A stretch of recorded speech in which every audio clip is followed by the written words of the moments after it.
लेकिन मैं हकीकत बोलने का हमेशा आदी हूं। उसकी वजह भी है।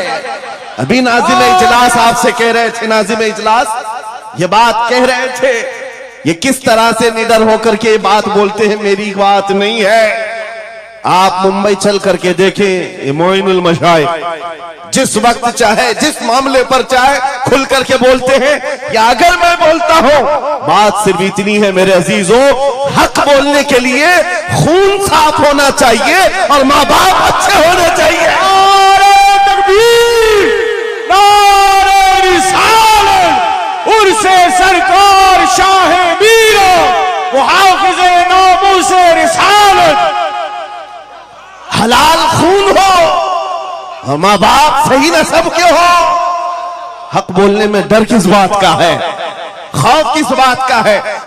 हुजूर पाक सल्लल्लाहु ताला अलैहि वसल्लम हमारा महवर है, मेयार है। तुम जहां कहीं जाकर के आओ, घूम करके आओ, इस बात पर तुम्हें आज जमा होना चाहिए, इस बात पर जमा होना चाहिए। हुजूर पाक सल्लल्लाहु अलैहि वसल्लम की अजमत बोलो, हर दिल पर राज करो। आज सदियां बीत गई, एक कलाम सबको याद है।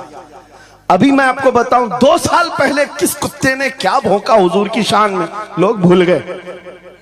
हो सकता है, और भूलना भी चाहिए, याद रखने की चीज ही नहीं। आपको तो थोड़ा बहुत याद होगा, दिल्ली से भौंकता था, कोई लखनऊ से भौंकता था, नबी की शान में गुस्ताखी करता था। ये तो तुम्हारे जमाने की बात कह रहा हूं, 2 साल में भूल गए। लेकिन 1400 साल पहले आशिक रसूल ने कहा था, वह अहसनु मिन कलम तरक़त आइनी व अजमलु मिन कलम तलिदिन निसाउ खुलिक़त मुबर्रअन मिन कुल्लि आइबिन कअन्नका क़द खुलिक़त कमा तशाउ। हस्सान बिन साबित रसूलुल्लाह के सहाबी हैं, हुजूर को देखकर कहा था, आपसे ज्यादा हसीन मेरी आंखों ने देखा नहीं, आपसे ज्यादा खूबसूरत किसी माँ ने जना नहीं। ये कलाम आज भी गूंजता है, हर एक को पता है। पता ये चला, नबी की अजमत बोलने वाला हमेशा जिंदा रहता है और भौंकने वाला मौसम के कीड़ों की तरह गायब होता है, खत्म हो जाता है। इसलिए कौन सी जिंदगी चाहिए, देख लो। आपके सामने मिसालें हैं, इसलिए मैं जिक्र करता हूं, वरना मैं अपने ये मुकद्दस स्टेज गलीज लोगों के जिक्र से नापाक भी नहीं करना चाहता, किसी के नाम लेकर के, वरना डर की बात नहीं, डर से नहीं। आपको पता है, एक राफजी कुत्ता दीन बदल कर निकला था लखनऊ से, धर्म परिवर्तन और मीडिया की सुर्खियां बटोरने के लिए, हॉट कुर्सी पर जाकर बैठकर, ये सब प्रोपेगेंडा है। उनको ये लगता था कि खलबली मच जाएगी 30 करोड़ मुसलमानों। अरे बड़ा आदमी दीन छोड़कर चला गया, मुसलमानों से हट करके दूसरे धर्म में चला गया, नाम भी बदल लिया, धर्म भी बदल लिया, सब छूट गया और गया। 6 महीने तक धोतियों के नीचे उनका फुजला चाटता रहा और उसके बाद पता चला कि पुजारियों ने किक मारकर निकाल दिया, खत्म हो गया। 6 महीने के बाद आकर एक गुफे में बैठकर वीडियो बनाने लगा, मुख्यमंत्री जी, प्रधानमंत्री जी, मेरे जान को बचा लो। 6 महीने में ही तुम्हारा ये हशर हो गया। धोबी का कुत्ता, ना घर का ना घाट का। 100 साल पहले आला हजरत ने ये फरमाया था, या रसूल अल्लाह, जो तेरे दर से यार फिरते हैं, दर बदर यूं ही खार फिरते हैं। नारे तकबीर, नारे रिसालत, अज़मते मुस्तफा, लब्बैक लब्बैक लब्बैक या रसूल अल्लाह, लब्बैक लब्बैक लब्बैक या रसूल अल्लाह। बस ये दौलत तुम्हारे अंदर आ जाए, जब मिंबरों के करीब हो जाओ, जब कभी मसाजिद या खानकाहों के करीब हो जाओ, औलिया कामिलीन का अदब अपनी जगह पर, वो असल नहीं है, असल वो रसूलुल्लाह की जात।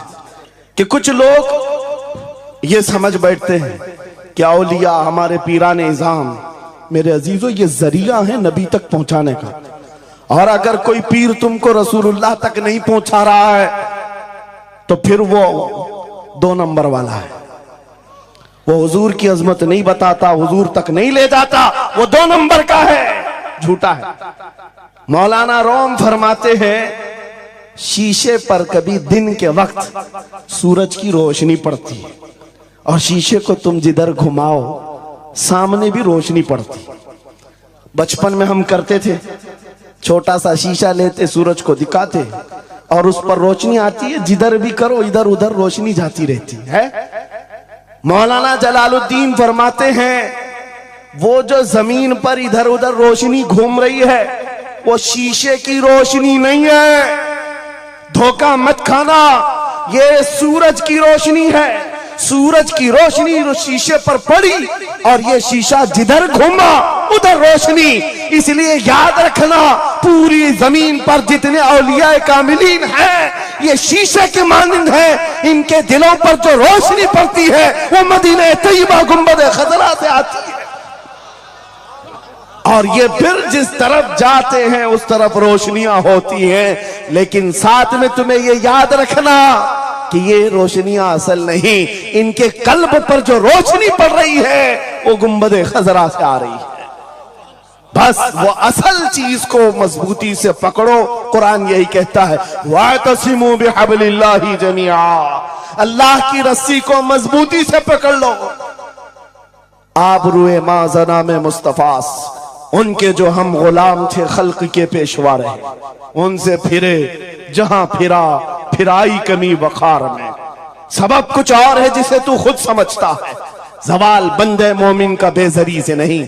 इकबाल ने कितने अच्छे अंदाज में ये मैसेज दिया था। आपको एक बात मैं बताऊं, पेट में दर्द हो रहा है और आपको पता है किसी को भी अल्लाह ना करे कैंसर है, लेकिन फिर भी वो छुपाते हुए ये कह रहा नहीं गैस हुआ है, हाँ एसिडिटी हुई है, चूरन खाए घूम रहा है। अरे बड़ी बीमारी है, तुझे पता है अगर तो खुल करके इलाज कर ले। इकबाल कहते सबब कुछ और है जिसे तू खुद समझता। तुमको मालूम है हमारे जवाल का सबब क्या है, तुमको सबको मालूम है, बोलते क्यों नहीं? फिर रोते हो सियासत नहीं है, क़ियादत नहीं है, जमात नहीं है, एजुकेशन नहीं है, ये सब तो गाते रहते हो, ये सब चीजें नहीं है। असल सबब कुछ और है जिसे तू खुद समझता है। बहुत बारीक बात पर इकबाल ने निशाना रखा। जवाल बंदे मोमिन का बेजरी से नहीं। फिर इकबाल से ही हमने पूछा फिर वो है क्या सबब, क्या है वो सबब? इकबाल ने कहा उनके जो हम गुलाम थे, खल्क के पेशवा रहे। वाह, यही है जिससे तू दूर हुआ और फिर आज जलील हुआ। सबब कुछ और है जिसे तू खुद समझता है। आ जाओ नौजवानों, उस सबब को हम हल करते हैं। 10 साल के करीब यूरोप की गलियां छान मारते हुए इकबाल वापस अपने वतन आया। वहां के यूरोपियन को देखा, उनके साइंस, उनके रियाजी, उनके फिजिक्स, उनके ज्योग्राफी, सब चीजों को देखा और कहता है मैं तो ढूंढ रहा था मेरी कौम की इज्जत कहां है, मेरी कौम की बुलंदी कहां है। 10 साल के बाद जब वापस आया, लोगों ने पूछा क्या मिला अपनी कौम की इज्जत का राज? इकबाल ने कहा मैं बहुत गौर से देखता रहा और फिर इस नतीजे पर पहुंचा मेरी कौम के उरूज और इर्तिका बुलंदी का एक ही राज है कि मोहम्मद से वफा तूने, तो हम तेरे हैं। ये जहां चीज है क्या लौह कलम तेरे। ये उस वक्त इकबाल ने कहा था। और फिर मेरे अजीजों, इस बात को आज मैं दोहरा रहा हूं। एक बात अभी भी मैं नाउम्मीद नहीं हूं, सुन्नियों की ये कसरत। और जब आप तुम्हारे जोशो जज्बे, ये नात खानी जो है ये कोई हमारे यहाँ एक फॉर्मेलिटी नहीं है। इन नातों से तुम्हारे दिलों को इतना गर्म किया जाता है, आपको खुद अंदाजा नहीं होता। सुभान अल्लाह, आपको अंदाजा नहीं है। हुजूर की याद में तड़पना, दिल का धड़कना सिखाया जाता है। और इन मजमों के रंग को देख करके मैं नाउम्मीद नहीं हूं। अभी इसमें रमक बाकी है, रमक बाकी है। अभी मैं कहता हूं अशहदु अन्ना मुहम्मद रसूलुल्लाह सल्लल्लाहु अलैहि वसल्लम। इधर बैठे हुए भी, सामने वाले भी अंगूठा चूम रहे। मैंने नाम मेरे मुस्तफा का लिया, लेकिन कहा क्या मैंने आपको कि आप भी चूमो? किसने कहा आपको कि अंगूठों का बोसा लेकर आंखों से लगाओ? किसने कहा? अरे मैंने कहा भी नहीं, ना तमहीद बांधा, इधर नाम लिया, बेइख्तियार अंगूठे उठ गए। वाह, बेइख्तियार लबों को छूम लिया तुमने, लबों से अंगूठों को छूम कर आंखों से लगाया। यह इस बात की अलामत है गुनहगार हो गए, गद्दार नहीं है। नारे तकबीर, नारे रिसालत, नारे हैदरी, उर्से सरकार शाहे मीरा, मुहाफिजे नामूसे रिसालत। मरे हुए लोगों से क्या खिताब किया जाए? जिंदगी बाकी है, इसीलिए तो घूम घूम कर आपसे खिताब कर रहे हैं, और इस उम्मीद के साथ कि इकबाल ने यह भी कहा था कि निकल कर सहरा से जिसने उलट दिया था तख्ते रोमा को, सुना है कुदसियों से मैंने कि वो शेर फिर होशियार होगा। इकबाल की बात सुनो, कह रहा है पहले जमाने में सहरा से निकले थे सहाबा, पैरों में चप्पल नहीं थे, पैबंद लगे कपड़े, तलवारें टूटी हुई, लेकिन जब निकले थे तो रोमन एम्पायर को भी धूल चटा दिया था, पर्शियन एम्पायर को भी परख उड़ा दिए थे, दो सुपर पावर ताकतों को नाकों तले छने छबवा दिए। ये तारीख में मौजूद है, मिटाने से नहीं मिटेगा। इकबाल ये कहता है ये जो हालात हुए थे ये देखकर मुझे अंदाजा है वो दिन आएगा मोहम्मद अरबी का शेर फिर होशियार होगा। हम वो होशियार करना चाहते हैं। ये नहीं कि मैं कहता कि हम हैं, ये हैं, वो हैं। खुदा किसी भी दिन, किसी भी जमात में, किसी भी इलाके में एक दिन सलाहुद्दीन को जरूर पैदा करेगा और फिर वो आएगा, इनकलाब लाएगा। हम ना उम्मीद नहीं है खुदा की रहमत से, बार बार आपको जगा रहे हैं, और जब तक ये दौलत मोहब्बत मुस्तफा मौजूद है मेरा ये यकीन है कि हमें हजारों ताकतें मिलकर के मिटा नहीं सकेंगी, नहीं मिटा सकेंगे। ये दौलत लासवाल तुम्हारे पास मौजूद है। आप नहीं देखते आज हालात बड़े खराब हैं। डॉक्टर साहब हमारे मेहमान हैं, लेकिन आपको पता है यहां के हालात इनके ही पड़ोसी, बल्कि इनकी बिरादरी के लोग जो नात खां हैं, मशहूर नात खां, हमसे पूछ रहे थे कि मौलाना आप जो है कुफार और मुशरिकीन के नरगे में हैं और वहां पर आप इस तरह से बोलते हैं, कैसे बोलते हैं? मैंने उस वक्त बगदाद मुकद्दसा में उनसे अर्ज किया था, क्यों दबे जिस पे हिमायत का हो पंजा तेरा, क्यों दबे जिस पे हिमायत का हो पंजा तेरा, शेर को खतरे में लाता नहीं कुत्ता तेरा। हाँ हम तादाद में कम हैं, हम तादाद में कम हैं और बड़े हालात के मारे हुए हैं, लेकिन हमें अपनी तारीख याद है। बदर में भी तादाद कम थी, उहद में भी तादाद कम थी, और सबसे बड़ी तादाद तो करबला में कम थी, लेकिन फतह का झंडा आज भी करबला वालों का ही लहरा रहा है। सुभान अल्लाह। तादाद माने नहीं रखती, कभी मत जाना इन सब मामलात पर। आज जो ढकोसले पैदा किए जाते तुम्हें मुर्दा किया जा रहा है। कुछ मत बोलो, हालात बड़े खराब हैं। इनसे पूछो तुम्हारे बाप दादा के जमाने में हालात अच्छे थे, वो भी कहेंगे हालात उस वक्त भी खराब थे, उस वक्त भी खराब थे। अरे सुबह अजल की बात कर रहा हूं, इस्लाम का सूरज तुलू हुआ कि मक्का के हालात खराब ही थे, मदीने हुजूर हिजरत करके गए, हालात खराब ही थे।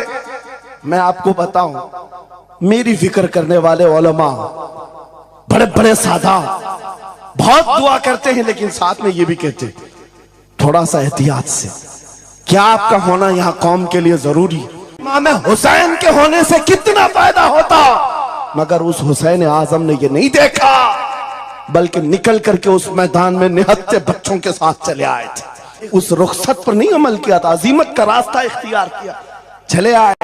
उस वक्त भी सहाबा ने उनसे कहा था आपका होना बहुत जरूरी है, लेकिन इमाम हुसैन की नजर में ये बात थी रह लेंगे चंद साल, लेकिन लोगों के दिलों में जो नर्वसपन होगा, शरीयत की धज्जियां उड़ती हुई देख करके बड़े बड़े लोग खामोश हैं, तो आइंदा आने वाली नस्लें भी इसी तरह कंप्रोमाइज करती हुई चली जाएंगी।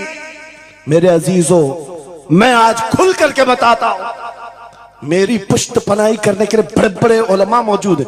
एक भी हुकूमत का कुत्ता नहीं है और ना ही जरूरत है। जब कभी पहली मर्तबा मैं तन्हा खड़ा था मुंबई की सरजमीन पर, हुजूर मोइनुल मशाइख मेरे साथ, उस वक्त भी साथ थे, आज तक है। और ये भी बात बताऊं, आपका मैं मुफ्ती होऊंगा लेकिन इनका बाबू, ये हमेशा एक ही बात।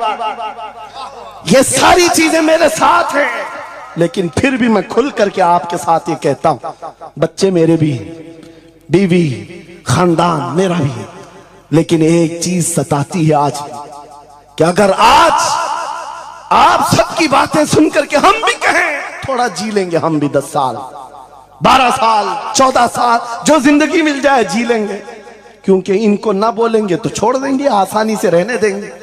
लेकिन एक नुकसान हम देख रहे हैं, कल को आने वाली नस्लें पूछेंगी, कल को आने वाली नस्लें पूछेंगी, जब नबी की शान में कुत्ते भौंकते थे, हमारे बाप दादा रोटियां सेका करते थे, उनके दिलों में कौन सा ईमान होगा, उनके दिलों में कैसी बुज़दिली आ जाएगी। लेकिन मेरे अजीजों, ज्यादा से ज्यादा क्या होगा, मौत तो सबकी लिखी हुई है, मेरी भी है, आपकी भी है। किसी दिन बिस्तर पर पांव रगड़ कर मर जाएंगे, लेकिन हम ये सोचते हैं जब मरना मुकद्दर है ही, यूं भी तो किसी दिन दुनिया से जाना है, नबी पाक का नाम बुलंद करके जाएंगे। नस्लें इस बात के लिए सीना चौड़ा करके कहेंगी, नहीं, सारे अगर कुत्ते भौंक रहे थे, मेरा बाप मेरा दादा नबी की शान में अज़मत रिसालत के दिफा के लिए तन्हा खड़ा था, या उलमा में से कोई खड़ा था, उनके फख्र के लिए इतनी बात काफी है, और उनके ईमान की हिफाजत के लिए इतनी बात काफी है। सुभान अल्लाह, सुभान अल्लाह।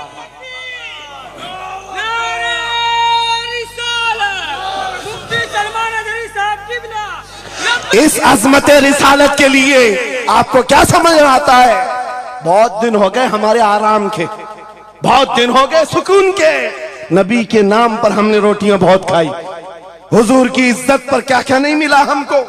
कौन से दिन तकलीफ आई है, कौन से दिन तकलीफ आई है, यह अहले बैत को देख रहे हो, आपको पता है वो बाबुल हवाइज इमाम मूसा काजिम, अहले बैत के इस बड़े इमाम की बात कर रहा हूं, जो इमाम जाफर सादिक के बेटे हैं, लेकिन 7 साल तक वक्त के जालिम तागूती ताकतों ने जेल में रखा, जहर देकर के खत्म किया है।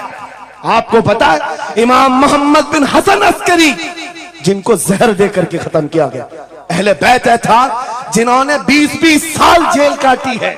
रसूलुल्लाह के शहजादे थे वो, रसूलुल्लाह की आल थे, आज तो लाखों में है, उस वक्त तो नबी के शहजादे चुनिंदा थे, पूरी दुनिया के वो मरकज थे, लेकिन जेलों में 20-20 साल गुजारे, किसी को 10 साल, किसी को 12 साल, किसी को 20 साल। आपको पता है इमाम मूसा काजिम को जंजीरों से भी मारा गया था, जंजीरों से। आप अपने बाप को मार खाता हुआ देख करके नहीं बर्दाश्त कर पाते, हमारे वो अजीम इमामों की बात कर रहा हूं, जिन्होंने मेरे नबी की शरीयत की दिफा के लिए जेलों की जिंदगी, हत्ता के रिवायत ये बताती है मौला इमाम मूसा काजिम का जनाजा भी जेल से निकला। मेरे अजीजों, ये सब क्या बातें सिर्फ बयान करने के लिए रह गई? उलमाए ज़वील एहतराम इस मनसब को हाथ समझेंगे। आज ज्यादा से ज्यादा यही होगा।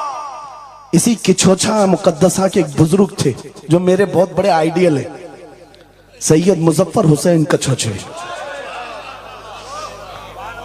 आजादी के मौके पर बड़ी मुसीबतें उठाई और इनको पकड़ करके, एक शहजादा है किछोछा मुकद्दसा का आस्थाना, और जेल में डाल दिया गया था। आपको पता है किछोछा के उस शहजादे ने एक जवाब दिया था जो मेरा फेवरेट शेर है, पसंदीदा शेर है। आपने कहा था मुजफ्फर को मुकय्यद ना समझे सैयद, मेरी असीरी भी सुन्नत आबाई है। माशाअल्लाह, मेरी असीरी भी सुन्नत आबाई है। मुजफ्फर को मुकय्यद मत समझे सैयद। आपको पता है ये तारीख है हमारी, लेकिन सब की सब तारीख इसलिए दोहरा रहा हूं कि हमारी इज्जत उसी में मौजूद है, वहीं पर है। वापस आ जाओ उधर ही। अपनी कुटिया बचाकर, अपनी दुकान बचाकर ज्यादा दिन नहीं जी पाओगे। हुजूर के नाम का दिफा करो, सुबह क़यामत तक मौला नाम जिंदा रखेगा। सुभान अल्लाह। हाँ, अपनी हिफाजत के लिए बहुत सारे लोग हैं, अपनी अपनी फिक्र करने वाले। नबी की इज्जत और नामूस पर पहरा देने वालों की तारीख मिटाई नहीं जाती। हजारों मिटाने की कोशिश भी कर लो, वो मिटते नहीं है। आज आपको पता है, पैरों से माजूर खादिम हुसैन को कौन नहीं जानता।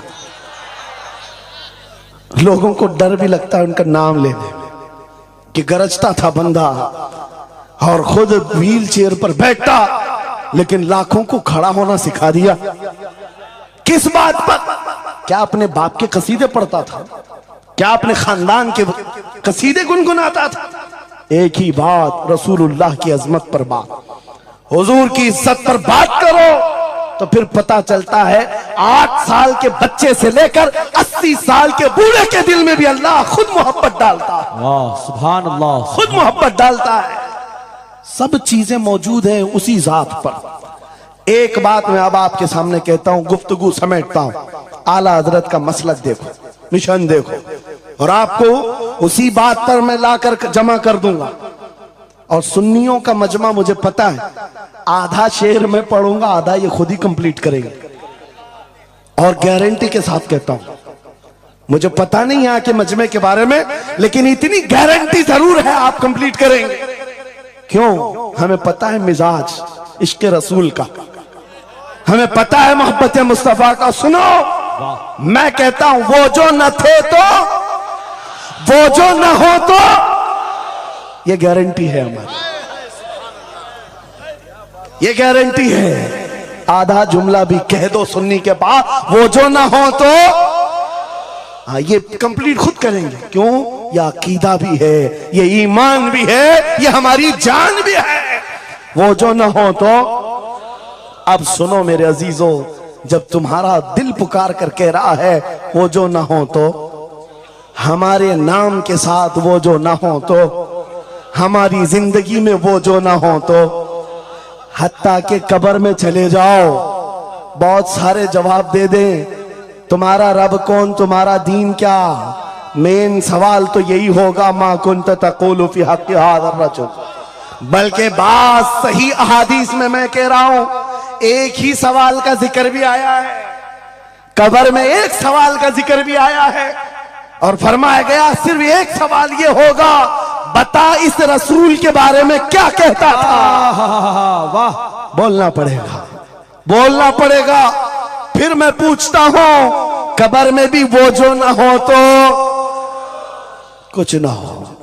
जब तक नहीं बोलोगे आगे नहीं बढ़ेगी गाड़ी, वरना फंसे रह जाओगे। वो जो ना हो तो, चलो कब्र की जिंदगी खत्म हो गई, हशर में आ गए, हशर के मैदान में आ गए। लेकिन यहां पर भी क्या मसला है, खलीलो नजी मसीहो सफी सभी से कहीं कहीं न बनी। खलीलो नजी मसीहो सफी सभी से कहीं कहीं न बनी, ये बेखबरी की खल्क फिरी कहां से कहां तुम्हारे लिए।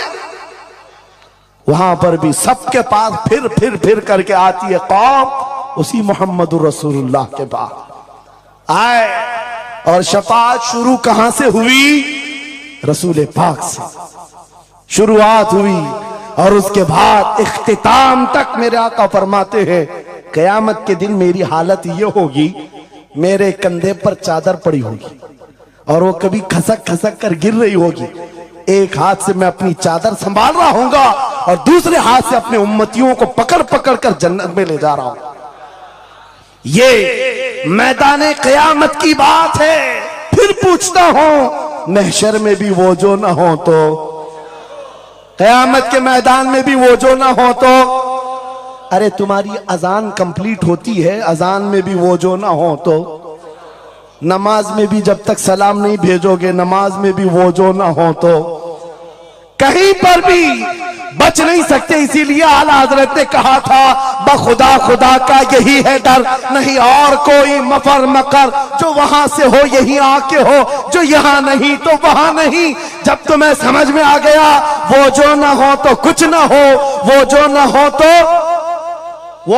हो तो जब तुम्हारा यकीन है। अब सुनो बरेली का इमाम क्या कहता है, ऐ सुन्नी जवान आज ले उनकी पनाह, आज मदद मांग उनसे, आज ले उनकी पनाह, आज मदद मांग उनसे, कल न मानेंगे कयामत में अगर मान गया। आज आना है तुम्हें वहीं पर। मेरी गुफ्तगू का खुलासा यही है, मेरी गुफ्तगू का लुब्बे लुबाब यही है। आ जाओ उस कदम पर जहां से बिलाल हबशी को काबे की छत पर पहुंचाया गया। आ जाओ उस कदम पर जहां पहुंचने के बाद खत्ताब का बेटा अमीरुल मोमिनीन उमर इब्ने खत्ताब बना। हजरत उमर खुद कहते हैं मेरी हैसियत इतनी थी, मैं खत्ताब का बेटा, बचपन में 2 बकरियां मुझसे नहीं संभलती, लेकिन एक वक्त आया हजरत उमर 36 लाख स्क्वायर किलोमीटर पर तनहा हुकूमत करते थे। मिस्र, इराक, यमन, शाम, फिलिस्तीन, ये आज का सऊदी अरब हजरत उमर की निगरानी में था। हजरत उमर कहते हैं आज इतने बड़े खित्ते पर उमर की निगरानी है, इसलिए नहीं कि खत्ताब का बेटा उमर है, इसलिए कि मोहम्मद अरबी का गुलाम उमर है। वो जो ना हो तो मेरे अजीजों, जितनों ने इज्जत पाई है उस कदम से पाई। आपको जब ये बात अच्छी तरह मालूम हो जाए, यहां देखो आप, यहां चेहरे बहुत सारे, यहां बहुत सारे चेहरे, और उसमें बुजुर्ग तरीन चेहरा वो सैयद रईस अशरफ साहब का है। लेकिन पूरा मजमा ये बात मेरे साथ यकीन के साथ कह सकता है, इन जवानों से कई ज्यादा हसीन और जमील ये चेहरा है। क्यों? अरे तुम्हारे बॉलीवुड और हॉलीवुड में थोड़ा बुढ़ापा आए तो उसे निकाल दिया जाए, फिर उसकी नहीं चलती। वहां सिर्फ रंग और गाजे का काम है, वहां सिर्फ और सिर्फ पाउडर लाली मेकअप का काम है। जब तक जवान थे हजारों फैन थे, लेकिन जवानी खत्म हो गई तो बेचारे उनकी जिंदगी के लाले पड़ गए। और सियासत में भी यही हाल है, 40-40 साल नौकरी किया पार्टियों की, बाद में फिर वो मंडली में बिठा दिया गया, अब आप बैठो दूसरे जवान आएंगे, उनकी भी जिंदगियां खत्म। लेकिन एक बात है, नबी पाक का जो गुलाम होता है वो 80 साल का भी हो जाए, उसके अंदर ना पुरानापन आता है ना बुढ़ापा आता। सुभान अल्लाह। इज्जत वैसी ही बरकरार है, खूबसूरती वैसी ही है, 80 साल का हो कि 90 साल का हो। अरे 75 साल की उम्र में हमने हुजूर ताजुश शरिया को देखा है, और जिन आंखों ने उन्हें देखा होगा वह इस बात की गवाही देते हैं, 1 लाख खूबसूरत जवानों को एक तरफ रखो और एक तरफ ताजुश शरिया को, और देखने वाले की निगाहों को टटोल कर देखना, वो 1 लाख की तरफ नहीं, इस 75 साला उस अजीम हुस्न को देखने में मां होगा जो हुस्न पाउडर और लाली का नहीं है, इश्क मुस्तफा से मिला हुआ। इज्जत रसूलुल्लाह के कदमों से, उनकी वाबस्तगी से है। तो फिर छोड़कर ये दर बदर क्यों ठोकर खाते हो? कहां ये बॉलीवुड और हॉलीवुड के चक्कर में पड़ गए? कहां तुम टिकटॉक पर मुजरे करने लग गए? कहां तुम गाने में अपनी जिंदगियां बर्बाद करके अपने दिल में निफाक पैदा करने लग गए? अरे ताश के पत्ते, जुए के अड्डे, शराब की बोतलें, ये तुम्हारी शान नहीं, ये तुम्हारे लिए ज़ेब नहीं देखता। और एक बात याद रखो, तुम जिन इलाकों में रहते हो बहुत सारे दूसरों को देखते हो, वो नाच रहे हैं तो हमको भी नाचना चाहिए, वो ऐसा कर रहे हैं तो हमको भी ऐसा करना चाहिए। शेरों को, कुत्तों को कभी देखना नहीं चाहिए। जो शेर है वो अपनी बिरादरी को देखता रहे, कुत्ते को देखता रहेगा तो फिर अपना शेरपन भी भूल जाएगा। इसलिए याद रखो, तुम खैरे उम्मत हो, तुम्हारा लक़ब कुरान में आया है। तुम नचनियों को मत देखो, शराबियों को मत देखो, जुआरियों को मत देखो, वो गाने पे कैसे थिरकते हैं, वो कैसे नाचते हैं, ये तुम्हारा मतलब नहीं है। तुमको अगर देखना है खालिद बिन वलीद को देखो, सलाहुद्दीन अय्यूबी को देखो, शिहाबुद्दीन गौरी को देखो, औरंगजेब को बार बार देखो, बार बार देखो। इसलिए कि उन अजीम हस्तियों को देखने वाला ये समझ में आ जाएगा उसे ये सारी इज्जतें जो है उन नौजवानों ने जो हासिल की, वो सलाहुद्दीन अय्यूबी हो कि खालिद इब्ने वलीद हो कि शिहाबुद्दीन गौरी हो कि औरंगजेब हो कि शहीद टीपू सुल्तान हो, ये सब की इज्जतें मुस्तफा के नाम से हैं, हुजूर के नाम से हैं। आपको पता है खालिद बिन वलीद 125 जंगें लड़े, 125 में से एक भी शिकस्त नहीं खाई अपनी जिंदगी में। उनकी तलवार का वजन 35 किलो का है और ढाल का वजन 40 किलो का है, और उनके पूरे जिस्म में एक बालिश्त जगह भी बाकी नहीं जहां जख्म न लगाओ। जंगे मौता में एक ही जंग में 9 तलवारें टूटी, पीछे कदम कभी नहीं हटा। एक जंग में ऐसा हुआ था कि 2 काफिर सर पर आ गए थे और अमामा गिर गया था, गर्दन पर तलवार थी, कट जाती, तलवार की तरफ नहीं देखा, अमामा उठाने के लिए चल पड़े, उठा लिया, फिर सर पर रखा, उन काफिरों की तलवारें नीचे रह गई। हैरत में पूछा कि ये शहसवार है इस्लाम का, सिपह सालार है, और ऐसी बड़ी गलती छोटा सिपाही भी नहीं कर सकता।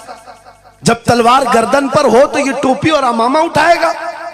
सामने के पहलवानों ने पूछा, ऐसी बड़ी गलती हमने छोटे फौजी से भी नहीं देखा, तुम तो सिपह सालार हो, ऐसी गलती कैसे कर सकते हो? खालिद बिन वलीद का जवाब, यही मेरा मकसद है। फरमाया, तुम क्या समझते हो खालिद बिन वलीद अपने बाजुओं की ताकत से लड़ता है? हरगिज नहीं।